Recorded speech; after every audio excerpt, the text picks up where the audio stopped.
From Chicago's CAN TV, a look at the week's events is reported in the newspapers, in the blogs and online, and on radio and TV. This is Chicago Newsroom. Hello again. Welcome to yet another summer edition of Chicago Newsroom right here on CAN TV. Just as always, you can see our guests wearing shorts. That's because it's hot out, and it's going to get hotter in the next couple of days. By the way, here's a programming note. Just for those of you watching the first showing of this program, 6:30 on Thursday, you already know more than we august panelists know because we're taping this earlier. And as you know, the Chicago City Council is meeting. In fact, they're meeting as we are sitting at the table right now, as is the Chicago Public Schools, and they're both voting on some very important things. So we decided to bring experts in who know all about this because in the grand tradition of Chicago, we know that you don't take it to the City Council or to the CPS board until you know you've got a unanimous vote.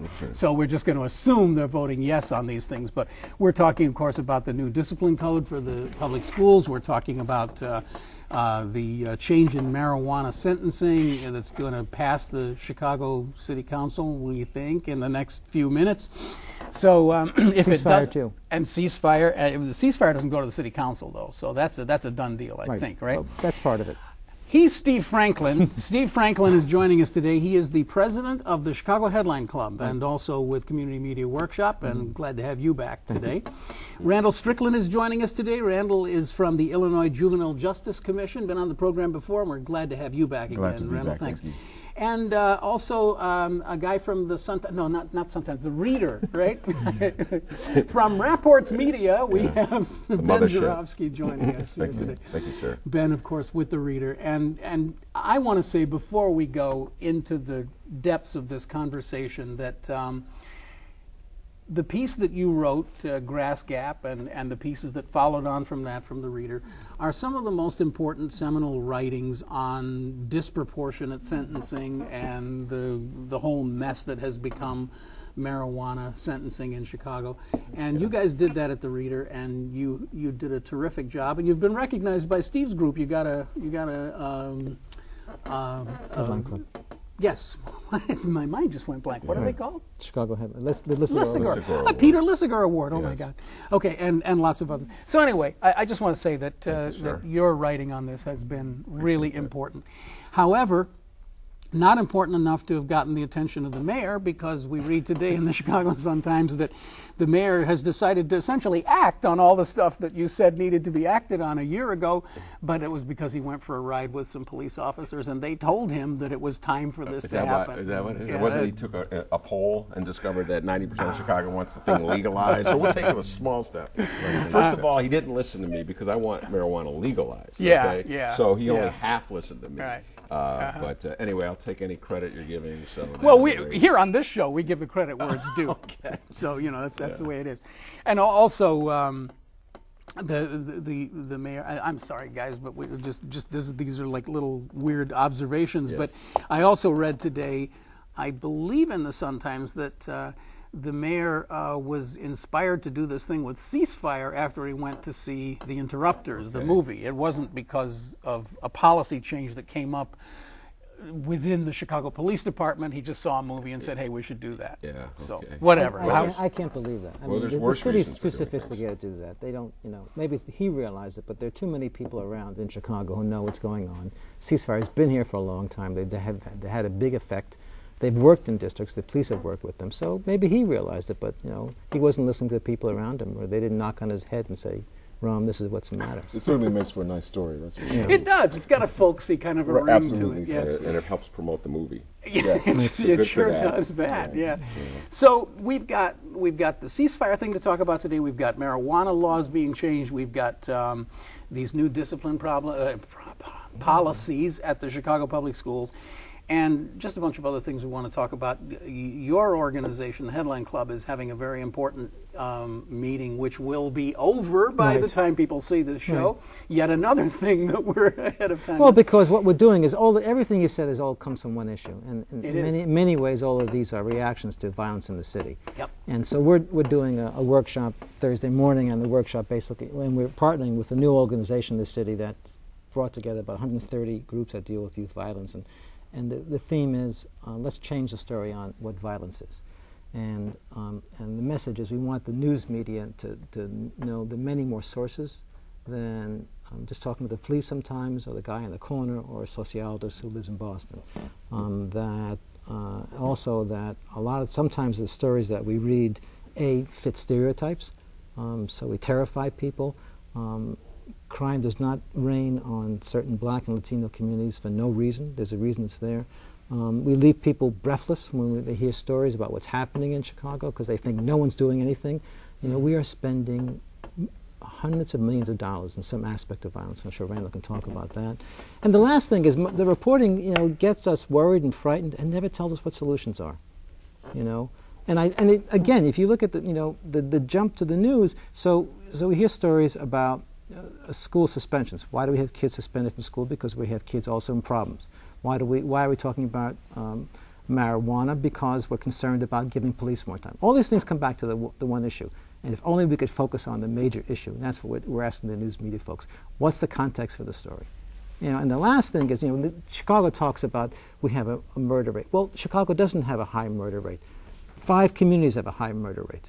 6 zip codes. Yeah, and that's the reason. You know, our murder rate is twice that of New York and Los Angeles. Okay, the city has figures on this. But if you drop that, our murder rate's pretty close to many Central American countries, and that's in those neighborhoods. And that's what we have to talk about. So that's what we're doing. You know, for journalists, we have to get focused on what the issues are. We have to talk to people who can explain it. And there are lots of people here who understand that they just don't get the chance to talk. So. Right, I agree with Steve. I mean, we spend a lot of time talking about the circumstances, the consequences, and even the catalysts for violence. And I didn't really mean for that to be so alliterative. But as it turns out, that's how it occurred to me. But we spend a lot of time talking about those 3 things. You know, where's this violence happening? What caused the violence? You know, what are the outcomes? And even when we talk about addressing the violence, we really talk about tweaking the consequences or the things that are sort of catalytic that that we think spur the violence. And we don't spend enough time talking about and addressing the context. And Steve and I were talking about that earlier. Right? Those 6 zip codes have a lot in common, right? And you can find those commonalities in all kinds of ways. You can look at the census tracts. You can look at school performance. You can look at family makeup. You can look at income. There's so many things. Disinvestment, absolutely, right? And those things drive one another. And unfortunately for our sort of political culture, the way that we sort of dissect and understand and discuss things, that's a bit too messy. It's a bit too complicated, right? And ultimately, the price tag for the fix is huge. It's huge. If you're going to pay police to work overtime on weekends and nights, it's much cheaper to have school mentors. It's much cheaper to deal with kids in the hospital injured. It's much cheaper to start at the other end, you know, to find out why this is a problem, why people get caught there. And my theory is that there's a small circle of people get involved in violence, right? Yeah, it's fairly small. Otherwise, it'd be unmanageable. Right. And so if you identify what those issues are, I think that's the way you resolve you work with that. Absolutely. Well, that's partly the idea of getting Ceasefire involved, right? I mean, at least in theory, that's what Ceasefire does. They try to inject themselves into this equation somewhere very early on so that it doesn't escalate into violence. Right. Whether that succeeds or not, I don't know. What's your take on this? Ceasefire is part of the solution. Unfortunately, I don't think we do enough to get families and communities involved. I do think there are efforts going on. For example, the efforts on the part of St. Sabina over in Auburn Gresham, the work that's being done by folks in South Shore and Inglewood, churches and community organizations who are really trying to do things beyond the traditional sort of march to address these things. Because harking back to what I talked about, sort of the catalyst or the consequences, we talk a lot about sort of keeping kids busy or sort of redirecting, their energy. And let's face it, we're talking mainly about young boys, right? But the issue, or at least a lower sort of layer of the issue, is that there is a culture, right? There's a national culture, there are local, community cultures that support this kinds of violence, right? That makes the idea of having a gun attractive to a 12 or 13 or 15-year-old boy, right? And if you ask people in the neighborhood, they'll tell you, these young kids, they're out of control. The shorties, they don't listen to anybody, right? So that's part of the issue. So, and we could dissect all the reasons for that, the arrests and the pursuit of the gang leaders, and the absence of fathers and strong male figures and all of that. But those are the issues that we have to address, and the way that we're going to address those is to involve families and communities in a way that we haven't before in the solution. And something that you said earlier, the investment. And not just money, but attention and time and other kinds of resources. Yeah, I mean, Nick Dumke did a great series of articles in the Reader looking at what's happening in the west side of Chicago. And if you look, it's a story all over the city. Programs have been cut back. We've had some good stories this week about should we want to deal with juvenile violence. And what's happening? They've cut the funds. Well, if you don't involve kids in training, if you don't talk to them about what's going on, it's not going to make a big difference. And so that's really important. And I think, on one hand, we're spending money in one direction, but the payoff doesn't come around. Well, politically, we're heading in the opposite. I feel as if I've gone back in time at a table with liberals because politically, we're just not there at all. Just forget the national level. On the local level, we're talking about cutting funds for government. We're talking about cutting programs. And so that's sort of the horse I've been beating forever about how we spend the money we have. So while everything you two have said, I wholeheartedly agree with, and I would endorse either one of you to be mayor of Chicago right now, we're actually heading in the opposite direction. And we have been for the last, 5 years or so at least, since the economy began to change. So it's pretty gloomy and doomy. Let's learn how to get around it. I mean, for a second, I think, the problem's bad, but again, it's contained. But I also think, sometimes you hear the mayor and the police chief beating up on communities. If only people got out in the street and walked more and did more. Yeah. I don't think that's true. I think you have lots and lots of little organizations like the Black Star Project, like the St. Sabina's. I've met lots of people who someone dies in the family, and the next day they begin an organization. You have Mujeres en Acción, you have Enlace in Latino community. People are doing things. We just don't hear them.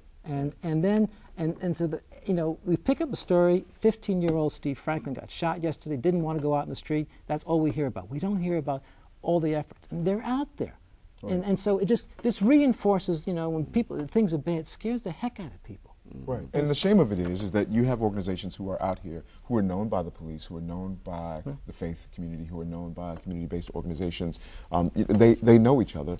And so people are aware that, as you said, there's work being done, and there are people who are really who have their hands at the wheel. The shame of the work is that these same people, and I have had the pleasure of working with many of them over the last 12, 15 years, is that they literally have to beg and scratch and claw for money, even when they have proven track records. Right? Yeah. So we have a city and a county, and even foundations in this city and in this state with billions of dollars, right, to give away. But organizations that really are on the ground, right, addressing these issues at their heart, have to literally beg and scratch and claw for money, and that is part of the shame of this story. I mean, talk about investment.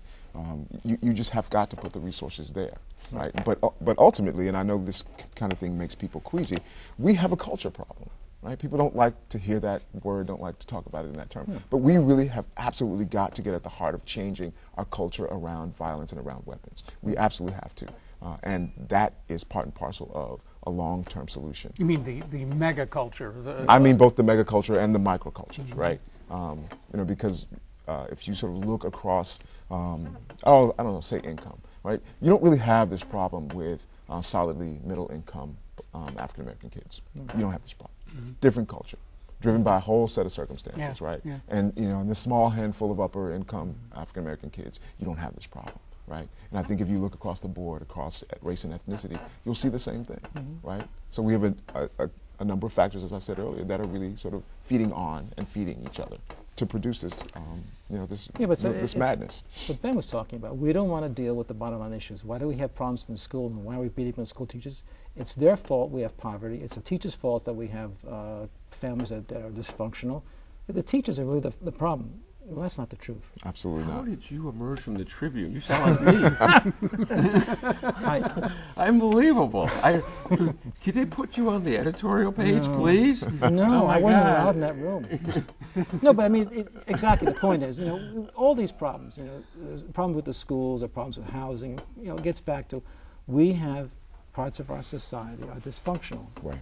And unless we deal with them, you know, if we're going to turn, getting rid of guns is the result of what? And we have to figure that out first. Right. And absolutely, I would like to see our law enforcement at every level spend even more time and resources on tracing these patterns of gun trafficking. Well, I mean, it's interesting to me that starting, you know, a few superintendents ago, there was a lot of there was a lot of discussion about that. That you know, as Ron Huberman essentially said, there's no problem that we can't solve with a laptop. You know, we just sort of digitize everything into a bunch of data. I'll put it on a spreadsheet. I can move it around. I can predict use a who's regression gonna get analysis. shot when. Right. You know, that got discredited quickly. Whether or not it deserved to be, I don't know. But I mean, this is not, in my opinion, something that can just be easily quantified as data points. I mean, this is a... Well, it's interesting to me that we're talking about these, we're kind of generally talking about three things today. We're talking about Chicago Public Schools voting to change the code of conduct. We're talking about the violence in general, but we're talking about the ceasefire and the marijuana laws being changed. But yet, no matter how much you want to differentiate these, it's all the same conversation. Well, how are they going to change the code of conduct in a way that will affect what you gentlemen are talking about, sort of the carnage going out there? How could possibly changing the code of conduct in the public schools? Well, I mean, basically what they realize is that the high percentage of kids who are suspended are young black men, okay? And just so like the marijuana, like Right. you've written about the marijuana. In fact, we convictions. lead the nation even though we don't have the largest there's, school system. There's a wonderful little program called Project NIA, and they did a very good look at this, and the Chicago Report has done some very good reporting on that, and that you find kids, you know, so you suspend someone, what happens? They go in the street. Is that a good idea? Is that solved? No, it does diddly. So what they're saying is they're going to have in-school suspensions, they're going to reduce the period of suspension, they're going to try and work things out. I mean, it's the same story. I mean, the point, you raise a good point. I think the problem is that, if you remember, you went out and hired a Philadelphia firm, and I think we spent $20–30 million in creating a culture of calm in the city schools. What's happened this year? They've cut back the money. The money's gone. Right. Well, the other thing, I mean, we're impatient. You know, all of a sudden, homicides are up 50% in May, now up 38%. So we want a solution. So go out and hire Ceasefire. But you can't solve these problems right away. But don't exactly go out and hire Ceasefire. Throw $1 million at them. Which, you know, I mean, I have to say that if I were running Ceasefire, on the one hand, I'd say, wow, $1 million. That's more money than we usually get. But on the other hand, this is a trap. Because you're going to give me $1 million, and then 6 months from now, you're going to say, people are still being shot. Right. Well, you failed. That's you're out of here. Give me our money back. Right. And what's $1 million in the context of a $300 million problem? Yeah. What is $1 million? It's. I mean, they say it will pay for 40 people but it's an indeterminate period of time. I mean, if it's for a year, they're going to be paid $5,000 each. Right. And you need 10 times that number at least. Right. Although I think they're pretty smart. I think I give them a lot of credit. They're up against a terrible situation, and my impression, looking at some of the stats, everywhere they've gone, they pretty much produce good results. Right. They, you know, here they've been working in Chicago for a number of years, and in every district they work in, they don't get money from the city, but other people fund them. They brought the homicide rate down, and you know the problem, you know, with Ceasefire, which the police department acknowledged yesterday. Right. And the problem, and Ceasefire says it real up front, and they should see the movie. It's a wonderful movie. They raise the issue. It's, you know, we're dealing with the top of the problem. We're not going to solve why crime is here. Just going to stop murder on the street. So I think they're going to, you know, I think they'll pass the test unless something bad happens. I mean, the fact is that we know that there are things that work. We know that a ceasefire has worked in the communities where it has been implemented. We know that things like the Youth Advocate Program, which Chicago Public Schools relied heavily on in their culture of calm. But as I mentioned earlier, they're facing cutbacks. We know, for example, that restorative justice, using peace circles and peer juries in schools, works. We know that because it's worked at Finger High School, at Diet. Of course they take time. They take people, money, resources. And they take the one thing in our sort of political culture that we're worst at, which is the long-term view. Yeah, I mean, our mayor calls up everybody at 5:30 in the morning and says, you haven't done anything since yesterday, and I have a deadline. I want this done by Thursday. Well, my hope has been that this mayor will be better at the long-term view than any of our previous I have absolutely in all due respect, seen absolutely nothing that would validate that hope. That's why I use the word hope. Hope, yeah. All right. I could have said expectation, but I That's deliberately Ben's said hope. job, is to Right. inject 50 gallons of ice water into the discussion.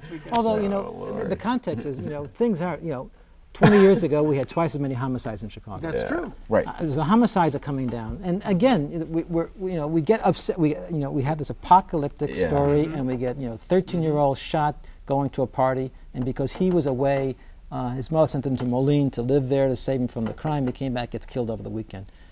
It scares the heck out of us. Yeah. But homicides down again, but it's concentrated. Well, we declared victory when the homicides went down.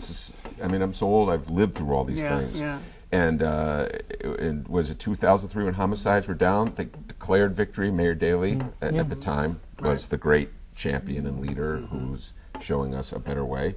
I believe we also declared victory in 2007, one of the many triumphs of the last one. Now, suddenly there's a spike, there's an increase. It's still not where it was, as you were saying, Steve, 20 years ago. The mission accomplished banner is getting tattered. tattered. Right. So I think we just, I think you're absolutely correct. We're very reactive. We run from one headline to And another. there's got the day that Jerry McCarthy must regret the most was the day that he announced after that one weekend when no one was shot that his program was working. Was it a full weekend? I think or was it a day? It was a day. Maybe it was a full day. Was it a weekend or a day? It was a day it was that a day. nobody It was got Yeah, shot. yeah. Anyway, Weekend's a long time. Right. Let Chicago, me just, absolutely. for my fellow journalists, sometimes we get caught up like there was, if you remember the flash mobs that happened a few weeks ago in Chicago. Yes. And some of the papers ran stories again saying, oh my God, there's crime in Chicago, and how dare they do that? It scared people. I was at a meeting with someone, he looked at me and said, oh, I'm afraid to walk around. I said, what are you talking about?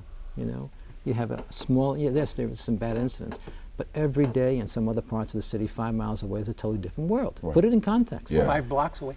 I happen to have the privilege of being on a panel of Chicago journalists earlier this week talking about this very issue, and I was a little bit taken aback by the almost unanimous view that we are headed to hell in a handbasket, that there is much more violence than there has been, that they're anecdotally talking to lots of people who are saying they're never going to go to Michigan Avenue anymore, it's too dangerous, that officials at museums, the museum campus, are saying that their numbers are down because people don't want to come in from the suburbs. They're afraid they're going to get shot. Well, Now, you know, I don't know what the sky isn't falling. I mean, the sky is not falling. This is my point. don't believe That this is a double perception thing. There is a perception among many journalists that there is a perception in the general public that it's basically all over. We should turn out the lights. Really? First of all, those museums drop their prices. If you want to get more people to show Absolutely. up, and while I'm on a roll here, same thing with the White Sox. Stop crying about people don't show up to your games and it's Lower too the prices, expensive. right. We're in the middle of a tough The economy. rent's too damn high. Yeah. So it's funny. I was I've not anecdotally, since we're speaking anecdotally. We're I've seen speaking no totally evidence anecdotally, right. whatsoever. And in fact, the data doesn't support that. That people are running away from Michigan Avenue. Or that the sky is falling Right, when it the comes to sky is crime. falling. The data, I mean, crime is That's actually going precisely down. my point. Yeah. Is that it is so easy, and I think that we have this very interesting double-edged sword. There are journalists sitting at the table. The president of the Journalists Association in Chicago is sitting at the table. You want to have the Chicago Tribune put on the top of its web page every day the sort of the box score of how many people got shot and killed this weekend, and oh wow, we're down by 3 this weekend. It was only 17 or whatever it is. But on the other hand, there is this corrosive effect that it has of leading us to panic that the entire city is in flames. It may do no good to the people in these unfortunate communities where the flames are to point out that no, the city's not in flames, it's only a small portion of the city. But at this point, when people are just getting completely freaked out about it, it really is almost important to say no. The overwhelming majority of the city is actually doing a little better than it was last year and a lot better than it was 10 Well, years this ago. the reverse of that. It's ironic to hear you say that, Ken, because when I was very critical of Mayor Daley in the early O's, and I remember I remember that you were, the yes. staunch Right. defense of Mayor Daley. The best defense that the other side had was, we're better than Detroit, which I must have heard him 100 times a day. We're But that's better such than a what? non-marker. I know, it's such a thing. Ben, move to Detroit. Oh, okay, that's a good argument. Right, I'll right. just get out the car. Yeah. But my point is there were areas of Chicago, even then, that were similar to Detroit in many ways, and Right. particularly in crime issues. And So- areas of Chicago that are like Manhattan, and areas of Chicago Right. that are like It's a big city. St. Louis. It's very I mean, diverse. yeah. Yeah. You know, the problem again, it gets back to putting the story into the context. Yes, we do have crime, and ignoring it is lethal because it'll hurt the people there and hurt the people it's supposed to open to. But the danger, what we do sometimes in news media, is we terrify people. So we've seen stories about thefts of iPhones on the To the CTA. on the CTA, and we've seen stories about flash mobs. So I've talked to kids, and if I suspect, if I see a group of young black kids walking down Michigan Avenue, what's going to happen? The stereotype's going to come back up, and that so our stories reify, our stories reaffirm. Right, We scare the pants out of people, and Yeah. so that reaffirms. And the point that Randall made is that we're talking about crime that affects a very small number of people, but we don't say that. The sixth graph in a story should say, in the last year, there have been so many people involved in so many communities. This is not broad, it's not wide, it's an issue, there's that. But we don't do that. Right. And- And let me just interject with something else that's really unpopular, harking back to that point about people having the perception, or journalists having the perception that people have the perception that the sky is falling. So from my vantage point, what I see is, and this leads me to believe that maybe the hysteria isn't all bad, to the extent that it might actually jar some people who might otherwise ignore or feel insulated or isolated or protected or whatever they feel from this reality. And that is that there are now increasing numbers of middle and upper income people and white people, some white people, who feel like the sky's falling, right? And it's not, I don't think it's entirely lost on these young kids that if they come down to the Chicago Avenue L stop on the red line and steal iPhones or ride the train up north or and do these things, that first of all, if you go where people have stuff, your carry is better, right? But secondly, in these times, did this whole thing on that where they talked to some of the kids who had been involved in this, Right. and their explanation was really pretty profound. It was like, well, there ain't no iPhones in my neighborhood. right, exactly. So I'm going to go where the iPhones Yeah, are. I'm going to go where they Right, are. I right. can get a few bucks for Right, them. right. And I don't think we should assume that these kids don't have a fairly developed and sort of savvy sense of how things sort of stack up sort of politically and economically in the city. Yeah. And I don't think we should assume that they don't have a sense that, if we take this crime to where folks who have power and who vote and who have money and who have influence are, that it'll have a different impact than if we take it down the street or around the corner or to the school. We have to sort of wrap up here, but Ben, from the Grass Gap, the ratio of Chicago arrests, black and white, 15-1. The number pleading or found guilty, 40-1 is the ratio. Average possession, $55, $143 for a stay in city in county jail. Will the changes that we anticipate will become law today, will they change that? Will they make the situation better? No. Okay, thanks for coming. Yeah. Why? No, don't Absolutely say not. that. No, I was rejoicing when they announced that Mayor Rahm was going to endorse this, but only because I was hoping, probably foolishly, that this was a step toward legalization. But it's not. No, I don't think so. Ben, I'm sorry, we have to cut you off there. It's Privatization. Privatization, right. It's already privatization of privatized. marijuana, right. Well, we'll continue this conversation. Unfortunately, you have to go, but it's been really interesting having these guys here today, and I hope we can do this again sometime. I hope you'll come back again sometime. You have been watching, as you know, Chicago Newsroom. It's a community service right here on CAN TV, and of course, you can find us here on Thursdays and other days, but you can also see us online at this address anytime you want. Just look that up, and you can watch us stream it. You can also get the podcast on iTunes, which I really recommend and hope you'll do it. We will see you back here in 2 weeks on Chicago Newsroom. I'm Ken Davis. Thanks so much for watching. Happy 4th of July. We'll see you later. Take it easy.